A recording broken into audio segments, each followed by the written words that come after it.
ශාක පරිසර සුරක්ෂිතතාව සඳහා දායක වන ප්‍රධාන ජීවී කාණ්ඩයක්. ශාක තම දේහය තුළම ආහාර නිෂ්පාදනය කරනවා.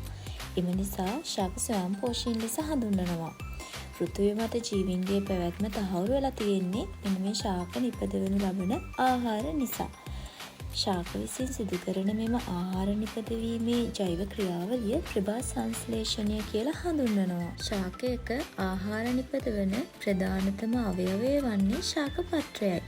හරියට ශාක පත්‍රය ආහාර නිපදවන කර්මාන්ත ශාලාවක් වගේ. ශාක සෛල තුළ ඇති හරිතප්‍රද මගින් සූර්යාලෝකයෙන් අවශෝෂණය කරගන්නා ආලෝක ශක්තිය භාවිතයෙන් කාබන් ඩයොක්සයිඩ් හා ජලය අමුද්‍රව්‍ය ලෙස යොදාගෙන ශාක තුළදී සිදුවන ආහාර නිපදවීමේ ක්‍රියාවලිය ප්‍රභා සංශ්ලේෂණය ලෙස හඳුන්වනවා.